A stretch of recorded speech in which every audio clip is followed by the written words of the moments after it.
Привет всем любителям Таро. У нас очередная распаковка колоды.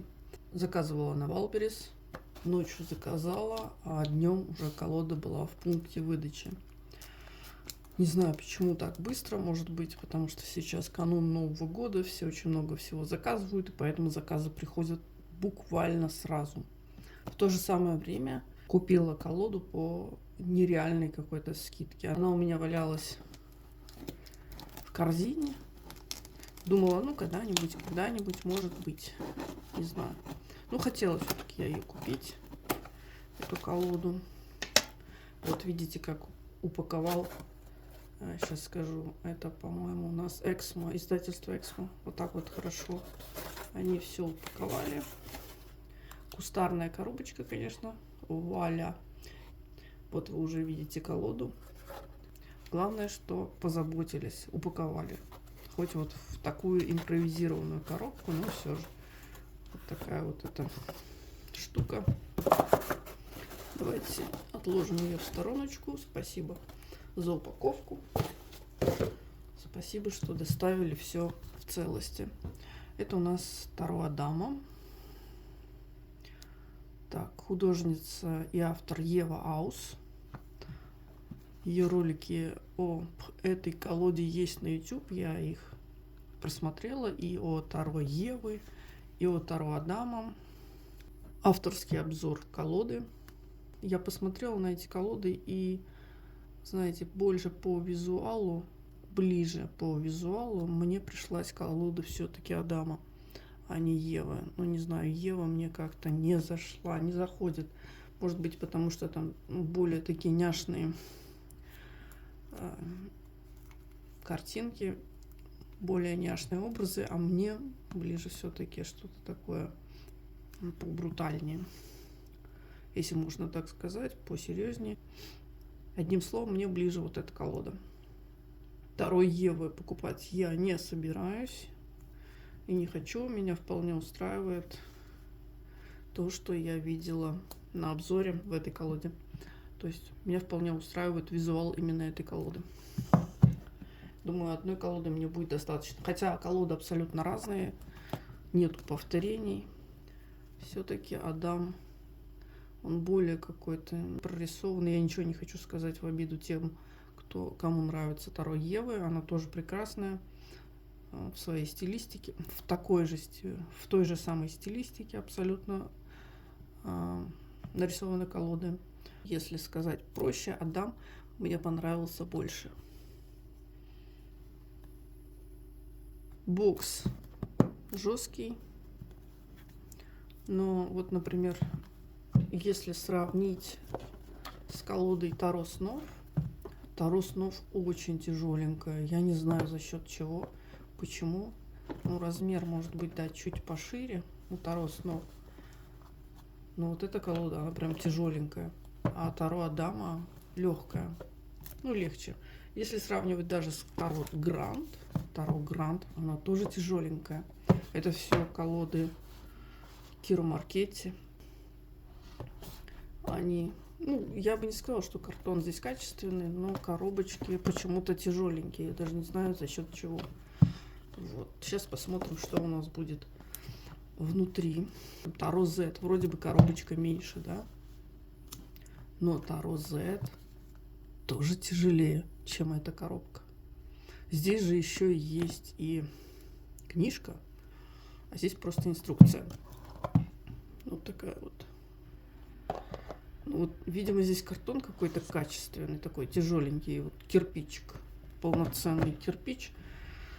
Итак, открываем колоду. Я считаю, что колоду надо открывать на камеру, чтобы зритель, будущий владелец этой колоды, знал, в каком состоянии приходит продукт, как вообще он выглядит. Поэтому показывать распаковку обязательно. Это мое личное мнение. Да, я вижу, что, скорее всего, здесь в коробке самой, в коробке картон потоньше. поэтому она легче. Открываем. Открывается очень легко. Несложно. Вот, например, Таро снов очень сложно открыть. Вырезов для пальцев нету. Хочу обратить внимание. Внутри коробочка не проклеена. Видимо, экономят. Но ничего страшного. Для меня это, в принципе, не проблема. Вот у нас здесь имеется такая вот книжка. И колода. Колода в дополнительной пленочке. Так. Мануал. Не буду заострять на нем внимание. 2023 год. Содержание. Арканы. И работа с картами Таро. Здесь есть, наверное, еще несколько раскладиков. Да, расклады есть. Интервью с колодой. Вот даже можно попробовать. Авторский расклад «Энергия месяца». Авторский расклад «События года». Ева предоставила нам также расклады свои авторские. Вот, и здесь идут уже описание арканов. Мы прочтем какой-нибудь аркан чуть позже. Ну, здесь, конечно, много читать. Ну, так, чуть-чуть. Выборочно что-то почитаем. Почитаем о каком-либо аркане. Книжка есть.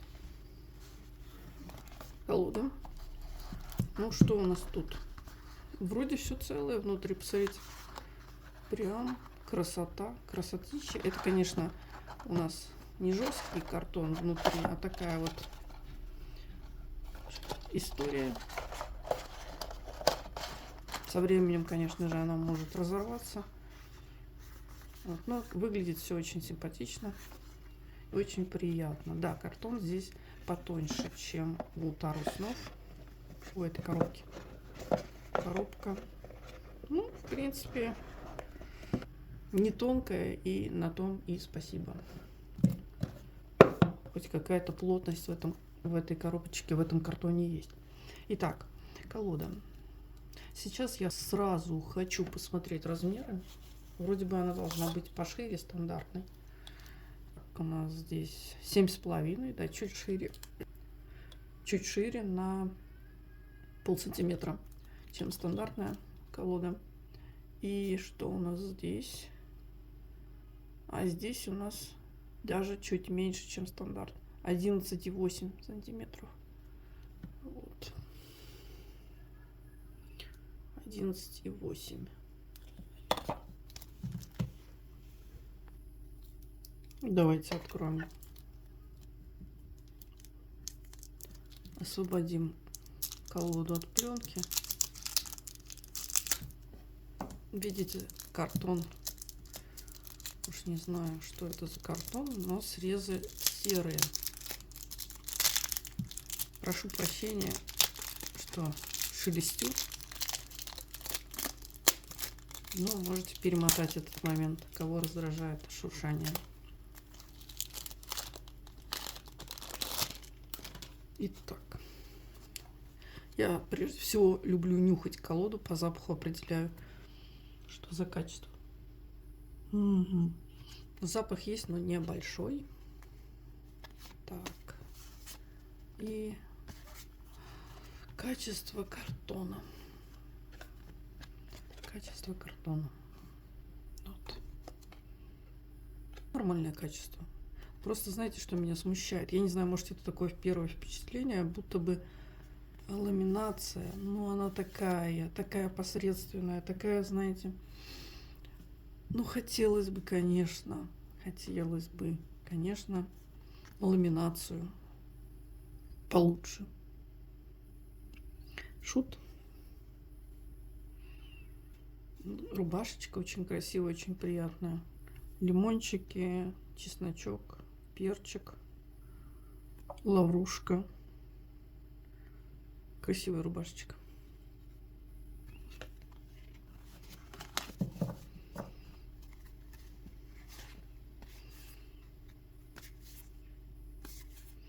Прорисовка четкая, претензий нет. Цвета удовлетворительные, не перенасыщенные, не бледные, нормальные цвета. Все замечательно.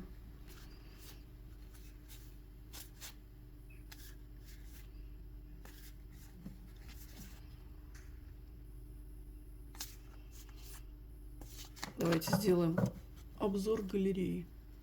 Так, ну что ж, дорогие мои, галерея. Шут. Парень на шуте у нас занимается паркуром, и вот он слетел, спрыгнул с этого здания. Собачка, когда он спрыгнул, она там осталась и глядит на него.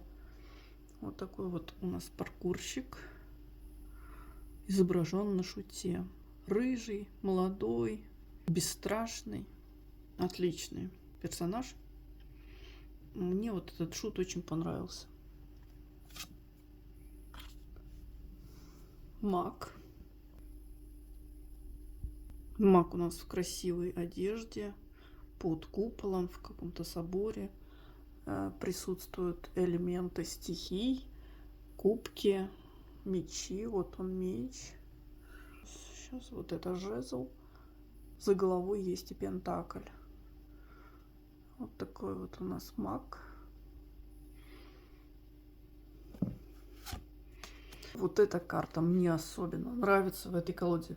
Скорее всего, эту колоду я приобрела именно после того, как увидела вот эту вот именно жрицу. Посмотрите, перст указующий, он как будто вырывается из карты, показывает на нас.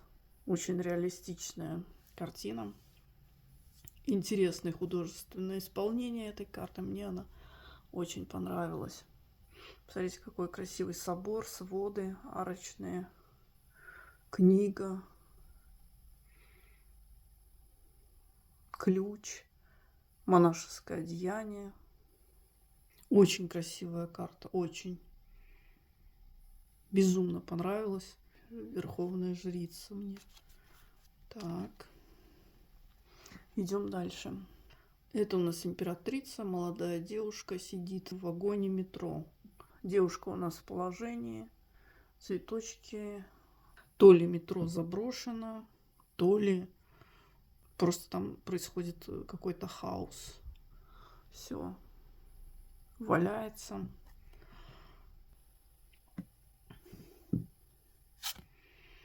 Император в вполне современном стиле. В джинсах, ботинки у него, рубашечка. Собака. С ним тоже в метро как-то зашла, проникла, пробралась. И вот у него тут рюкзак, куда-то он едет. Покуривает себе спокойненько. Можно разглядеть здесь надписи.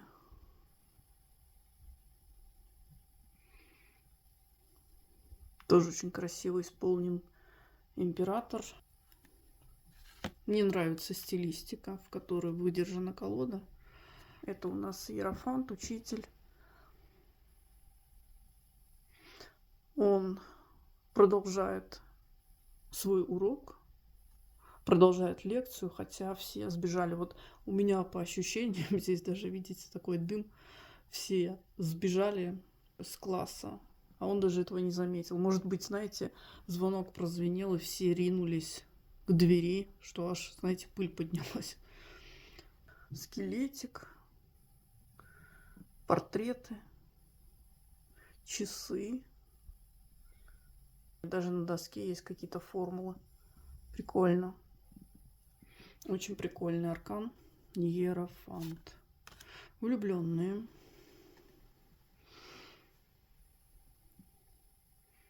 Такое ощущение, что это два подростка. Вот так вот они обнялись. Чистая любовь. Яблоки разбросаны. За окном может быть дождь. Но дома уютно и тепло. Они вот наслаждаются друг другом.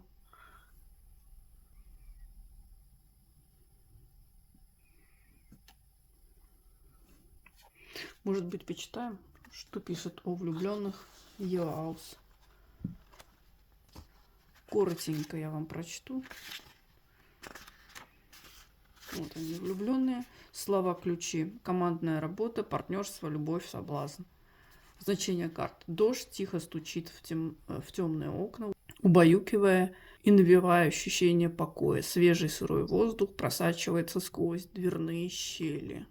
На шерстяном ковре, заваленном разноцветными подушками, сидят юные влюбленные, крепко обнявшись. Вокруг них на полу разбросаны школьные рюкзаки, учебники, телефоны и яблоки. Чуть посапывая, на краю ковра сладко спит кот. Вот, собственно, то, что мы и увидели. Так, да. Колесница. Вот колесница здесь неоднозначная. Она скорее не по классике, потому что здесь мы видим два персонажа вместо одного. Интересное прочтение, и я хочу почитать, что пишет об этом аркане сам автор. Давайте я буду ее вот здесь вот держать, чтобы было все видно. Слова-ключи. Уверенность, развитие, сила воли, достижения. На карте колесницы изображена машина, движущаяся по пустой вечерней дороге. По обе стороны шоссе раскинулись бескрайние поля с высокой по пояс травой. Водитель видный и крепкий мужчина, уверенно держащий одну руку на руле, другую на рычаге переключения скоростей. Он невозмутим, несмотря на то, что навигатор давно не подает признаков жизни.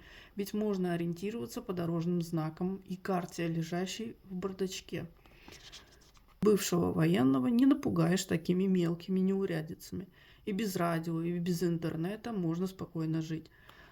Седина слегка посеребрила голову его попутчицы, женщины лет 40. Она задумчиво переводит взгляд со своего спутника на проносящийся мимо пейзаж. Ей кажется, что вот-вот пойдет снег, ведь последнюю неделю их путешествие изрядно похолодало, что немножко тревожит. Скоро зима. Никто не любит поездок в этот сезон, если только совершать их не приходится по необходимости. Понятно? Люди вынуждены куда-то ехать.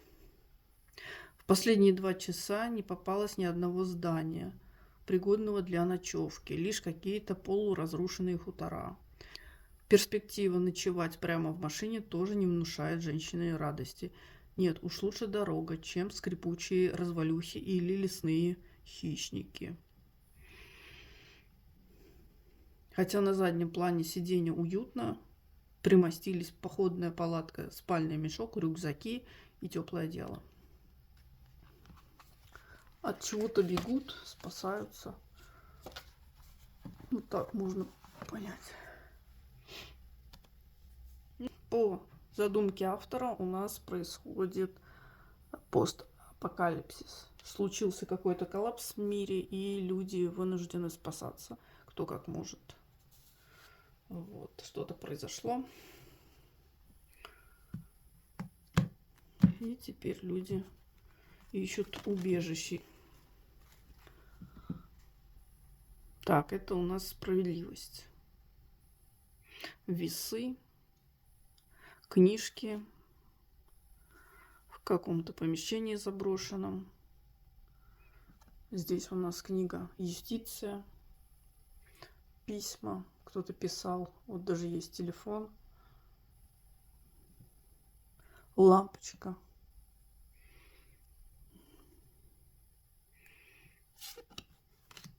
Отшельник. Отшельник сидит на обрыве.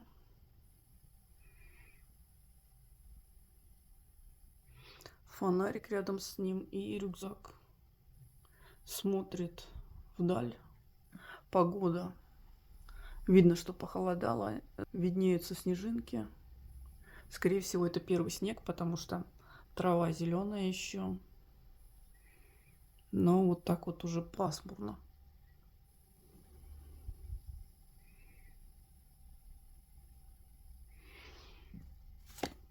Идем дальше. Колесо фортуны. Очень интересное колесо фортуны.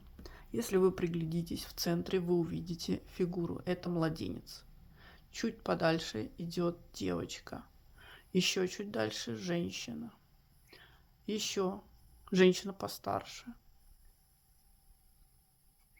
И уже завершающий круг мы видим старуху с клюкой. Давайте прочтем описание об этой карте. С высоты птичьего полета мы любуемся каменным лабиринтом. Это место настолько древнее, что люди давно забыли пути сюда. Так, чтобы вы видели.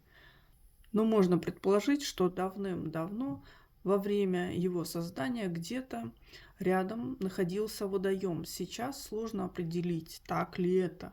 Но, безусловно, от вида удивительного творения мастеров ушедших эпох захватывает дух, и хочется разгадать загадку лабиринта.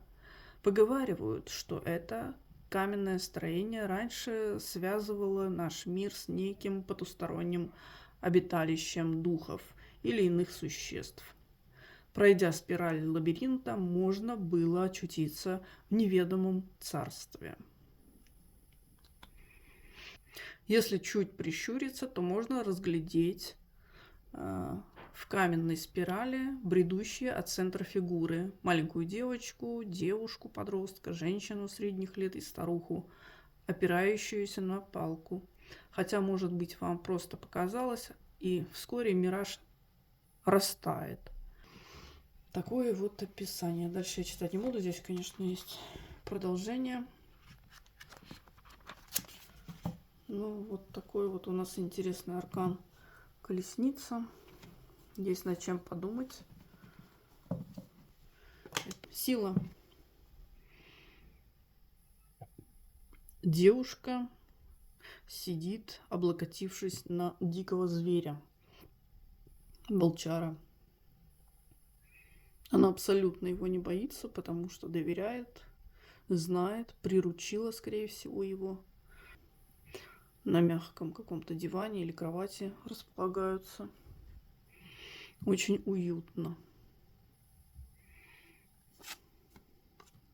Повешенный.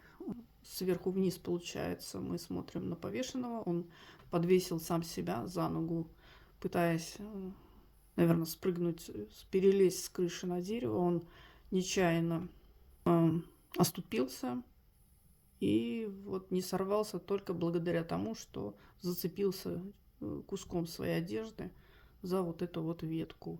Котик, соответственно, хочет ему помочь, спасти. Мы видим внизу стол, котики гуляют. Такой прикольный арканчик. Смерть. Ну, смерть мы, конечно, будем читать, потому что здесь руки непонятные торчат из травы. И стоит, собственно, сама смерть с косой.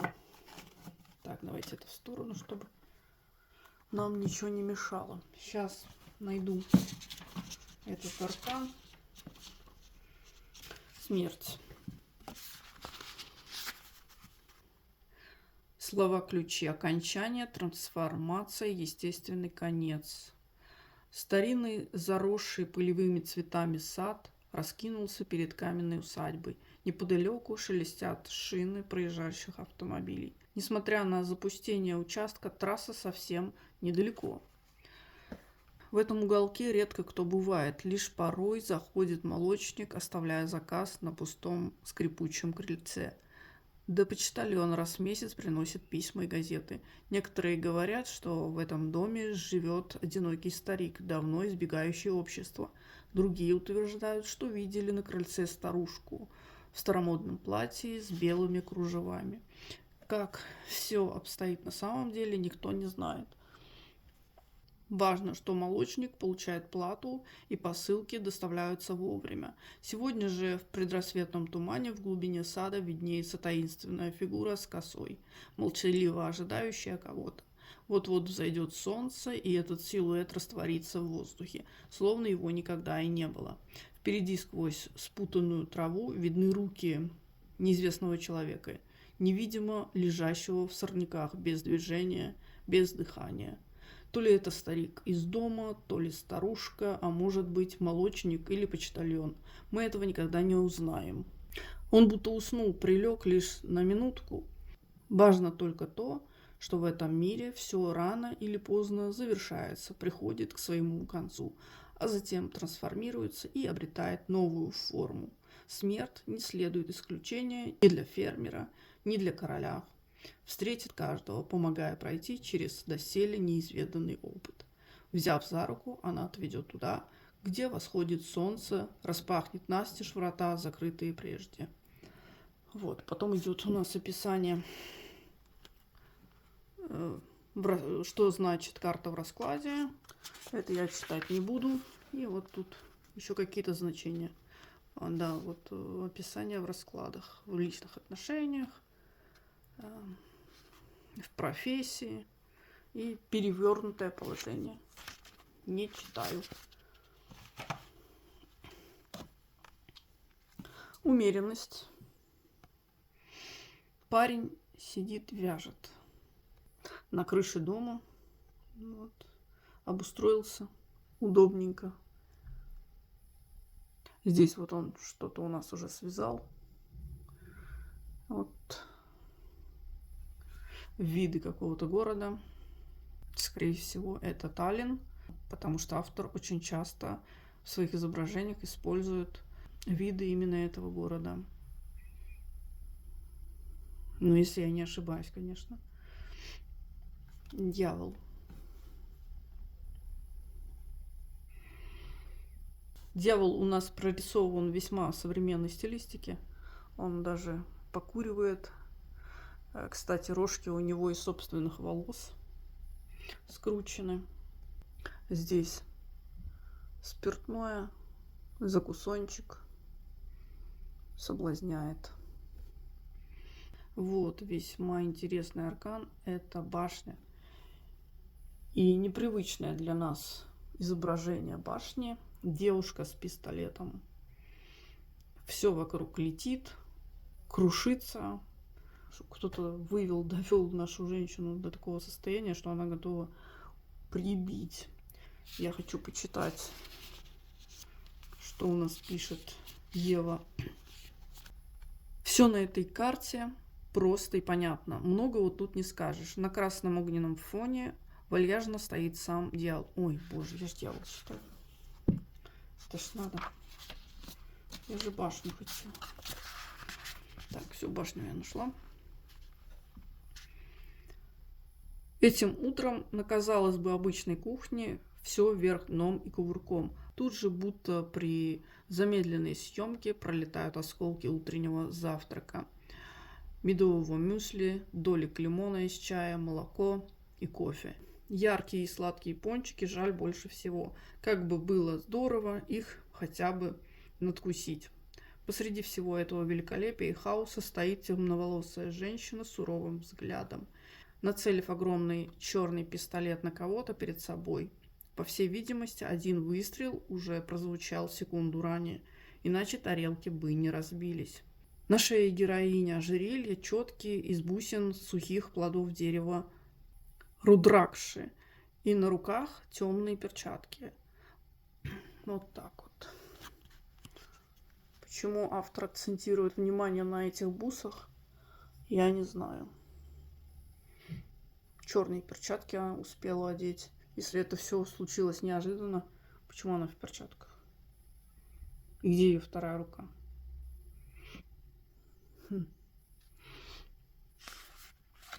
У нас был такой аркан. Звезда. Очень красивая девушка сидит на крыше дома. Опять же, виды очень красивого города. Звезда. Просто красивый аркан. Замечательный. Луна тоже у нас очень интересная. Здесь у нас будто бы психбольница. Но если это психбольница, почему она кажется такой заброшенной? Штукатурка облезла. Видно кирпичи из-под нее. А здесь, если мы приглядимся, в форме вот этой облупившейся краски или шпаклевки, мы увидим образ собаки. И вот с этой стороны тоже должна быть собака. С этой стороны тоже вроде как должна быть прорисована собака. Ну или волк. Волк и собака обычно у нас на Луне. Вот она Луна, и вот этот человек сам, собственно, воет на Луну, как волк. Будем читать.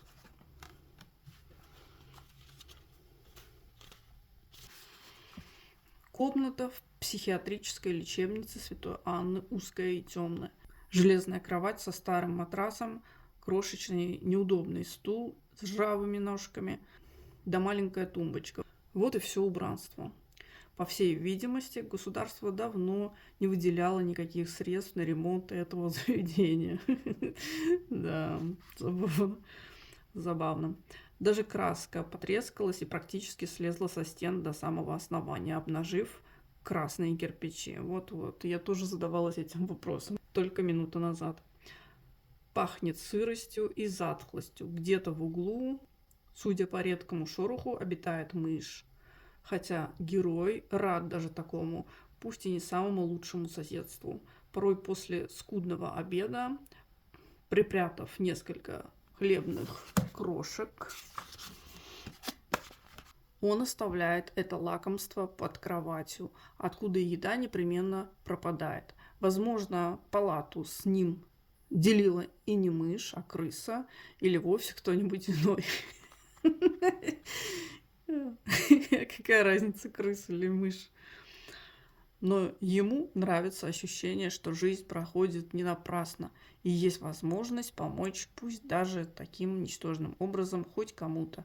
Также этот маленький ритуал помогал сохранить нить с исчезающей реальностью, ведь крошки пропадают, значит, есть что-то более осязаемое, чем его сны, и он еще существует. Врач изредка навещает его во время обхода, всякий раз обещая, смакуя каждое слово, что вылечит нашего пациента, и обнадеживая, что тот в хороших руках. Да, наш пациент везунчик. Он попал к прекрасному специалисту по стиранию ложных воспоминаний и восстановлению истинных. Но наш герой не слишком верит этому странному типу. Пациенту совсем не хочется тут находиться. В самом деле, чего ожидать от человека, хранящего у себя в кармане колбы с плавающими в желтоватой жидкости человеческими мозгами? Господи, какой кошмар. Кто из них более нормален, пациент или врач? Вот, читаем дальше. Здесь есть еще продолжение. Прям детективная история какая-то. Сегодня полнолуние, и доктор предусмотрительно дал указание связать всех пациентов, чтобы ночью дежурство санитаров прошло спокойно. Больным выдали зеленые таблетки, но герой не стал их глотать, просто спрятав под языком, а затем выплюнул на тумбочку. Вон там, видите, валяются таблеточки. Так, где я читал? Это дало ему возможность не заснуть глубоким и тревожным сном, как остальные обитатели лечебницы, а с упоением, запрокинув голову и подставив ее под свет сияющей луны, покачиваться возле окна в такт лишь ему слышной музыки. Тихонько, чтобы никто не услышал, он подвывает.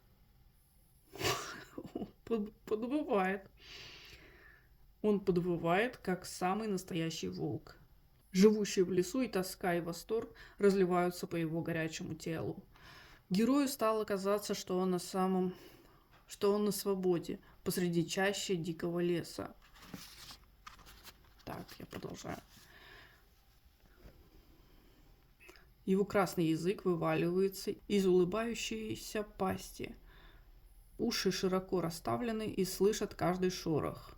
И можно бежать и бежать, останавливаться лишь для того, чтобы затянуть протяжное «у-у-у» в честь самой прекрасной луны, которую он когда-либо видел. Карта Луна не самая благополучная в раскладе. Ее появление обычно должно насторожить таролога.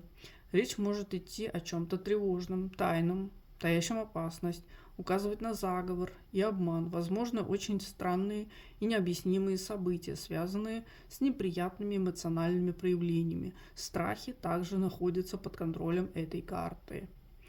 Ну вот, дальше я читать не буду, по-моему, мы все поняли. Такой вот у нас странненький аркан Луна. Солнце.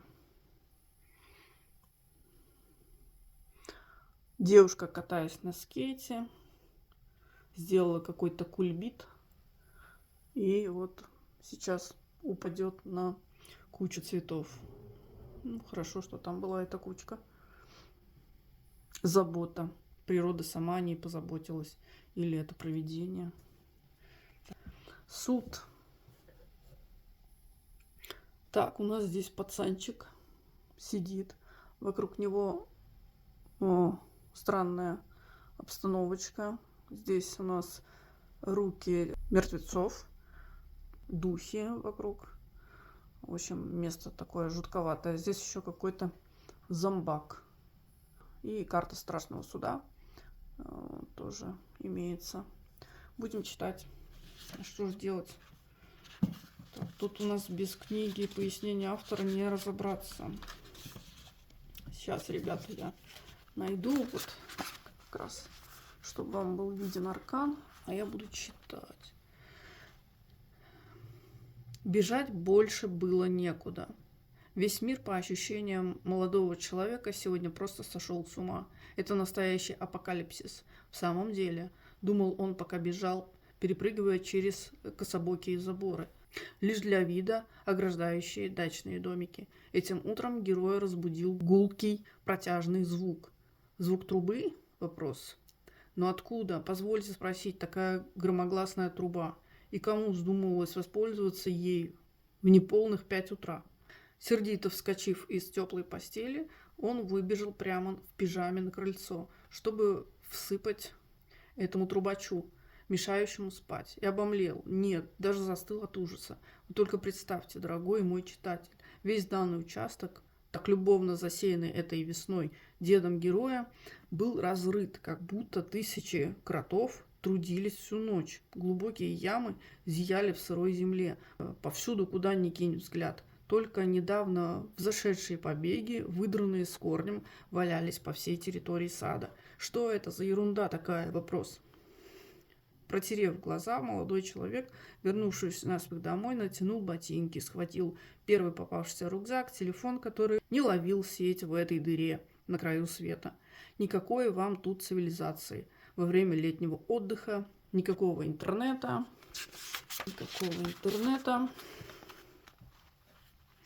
Во время каникул. Нет бы мама позволила остаться летом в Москве, как всем нормальным людям. Или полетела с ним в Турцию. Было бы так здорово. Все лето валяться на пляже, подтягивать лимонад из холодной бутылки, плавать до буйков. Вот это жизнь, так жизнь. А он вынужден прозябать все это лето в глубинке на природе. Все развлечения деревенские девчонки, которые и внимания ему не уделяли. Наверное, потому что ростом не вышел. Действительно, маловат. Маловат еще паренек. Так. Словом, лето испорчено. А теперь еще что? Теперь еще зомбаки полезли из всех дыр. И что это вообще такое? И куда запустился дед в 5 утра? Как будто какой-то юмористический журнал читаю. Выскочив вновь на крыльцо, наш герой рысцой побежал через сад на проселочную дорогу, заметно заросшую одуванчиками. Бежал он недолго, порой перепрыгивая через заборы, чтобы посмотреть, как обстоят дела у соседей. Но там в целом картина не менялась. Те же ямы в земле и разоренные некогда аккуратные газоны с цветами. Путь привел его сюда, на то самое место, где вы можете видеть нашего героя сейчас. Деревенское кладбище, вот где он оказался. В изумлении, в какой-то безысходности, паренек сполз у самой ограды, так и оставшись сидеть прямо на земле. Только сейчас он наконец-таки увидел и оценил масштабы происшедшего, осознав, что бежать-то на самом деле просто некуда, да и не имеет смысла. Из-под земли повсюду вылезают мертвецы, видимо, разбуженные пронзительным звуком трубы. Руки со всех сторон, затем, кряхтя и хрустя костями, выбираются из могил. Жуть какая, да? Выбираются из могил и, не обращая внимания на нашего героя, идут на трубный глаз. Босые, в обрывках, потускневшие одежды, сопя, как после долгого сна, и чуть вздыхая, мертвецы топают мимо. Не могу, мне смешно. Эта карта предсказывает масштабные перемены в жизни вопрошающего, нарушение привычного хода вещей, серьезные изменения, переход на качественно новый уровень, воскрешение прошлого. Придет время, когда каждый ответит за свои поступки. Для меня еще никогда не был таким смешным страшный суд, аркан страшного суда. Вот, посмеялась я, конечно, от души. Мир. Мир. Девчонка у нас вылазит из подземки. А мир-то он весь уже зарос, порос лианами. И как-то уже так заброшенно выглядит. Ну что ж, прочтем и мир или как? Как вы думаете? Будем мы читать мир? Или он нам понятен? Перед нами эскалатор подземки, едущий наверх. Там снаружи встает солнце, заливая светом окружающий мир. Слева можно заметить упавший когда-то давно самолет. Вот, видите, самолет там. Самолет. И рекламные щиты, которые он, падая, подмял под себя. С потолка свисают зеленые побеги. Природа всегда берет вверх над городами, если ими долго не пользуется человек. Героиня этой карты ни за что больше не вернется туда, только вперед, наверх, к свежему, бодрящему воздуху и солнцу. Впереди манящее ясное небо, голоса ранних птиц, я уж подумала раненых. Стена справа оклеена какими-то объявлениями и рисунками. Ярче всего выделяется надпись желтой краской «Мир». И вот мы видим аркан «Мир» Уэйта изображен. Героиня одета просто и удобно. На ней джинсовая куртка, джинсы и небольшой компактный рюкзак, в который помещается лишь самое необходимое. Волосы собраны в небрежный пучок. Она уверенно делает первый шаг и поднимается на поверхность земли, в большой город. Эта карта олицетворяет душевный покой после долгих испытаний, возвращение домой. Речь может идти о загранице и других странах, путешествиях. Вот там дальше есть еще описание, конечно. Читать больше не буду. Вот такой вот у нас аркан «Мир».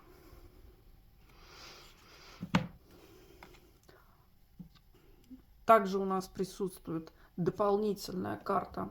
Это Адам. Собственно, как и называется у нас колода. Адам. Интересно. Вот и есть, кстати, описание. Ну, его тоже, конечно, я зачту. На площадке, высоко поднятой над землей, далеко от сел и городов, сидит мужчина средних лет. Его свободное коричневое одеяние напоминает наряд тибетских монахов. Создается ощущение, что мужчина совсем не чувствует холода, хотя вокруг бушует снежная буря. Ноги его босые, за его спиной посох путешественника и рюкзак, из которого выглядывают перевязанные древние папирусные свитки и портрет Евы. Так, рюкзак есть, портрет Евы есть и свитки тоже есть. Вот такой вот у нас вот яблочко у него тут. Читаем дальше. Две луны на рюкзаке Адама говорят о глобальных переменах, которых не избежать. Две луны. Господи, ну их так сложно разглядеть, эти две луны.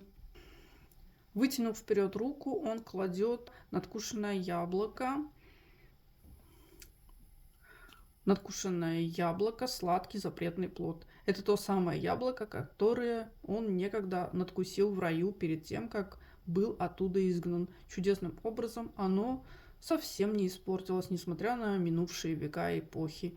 Перед нами Адам. праотец всего человечества, собственной персоны. Пропущу вот такой вот кусочек, я пропускаю. На контакт выходят инопланетяне и представители других цивилизаций. Господи, да? Человек осуществляет полеты в космос, знакомится с новыми... А что это такое? Причем здесь космос? Да, я правда читаю. Человек осуществляет полеты в космос, знакомится с новыми мирами, осваивает Вселенную, планеты и ценности, проходит проверку временем и, безусловно, меняются. В раскладе Адам говорит о том, что все худшее и темное, что могло произойти, уже случилось и осталось позади. Он доволен тем, как сложилась ситуация для него и его потомков. Спокоен и силен. Адам ничем не обременен. Ни работой, которая не давала развиваться в том направлении, в котором хотелось бы, ни скарбом, который заставлял вести оседлый образ жизни и быть зависимым, ни границами между странами и городами, которые не давали возможности путешествовать, знакомиться с миром и другими людьми, ни деньгами. Это что ж такое? Как это может быть в нашем мире? В нашем мире такое невозможно. Теперь есть время для саморазвития, открытий, планов на будущее. Он обретает новые знания, дающие силу развивать внутренний потенциал на пути к высшей цели. Ну, давайте в личной жизни почитаем, что же значит у нас этот аркан в вопросах личной жизни. Карта говорит о спокойных и духовных отношениях, когда партнеры не связывают друг друга, не требуют ничего взамен, предоставляют свободу и доверяют. Близкие родственные отношения, основанные на высоких ценностях. Аркан рода, предков, родственных связей. В раскладе может являться сигнификатором предка, отца, мужа, брата, родственника. В сфере здоровья Адам сулит прекрасное состояние тела и духа. Вот. Ребят, я думаю, на этом мы сегодня закончим. Продолжим мы знакомиться с младшими арканами в следующем ролике. Я думаю, я не хочу затягивать этот ролик. Так что переходите по ссылке в описании. Я ее там оставлю. И смотрите уже все младшие арканы и арканы двора. Почитаем о них, посмотрим, поговорим. Все, до следующего ролика. Всем пока.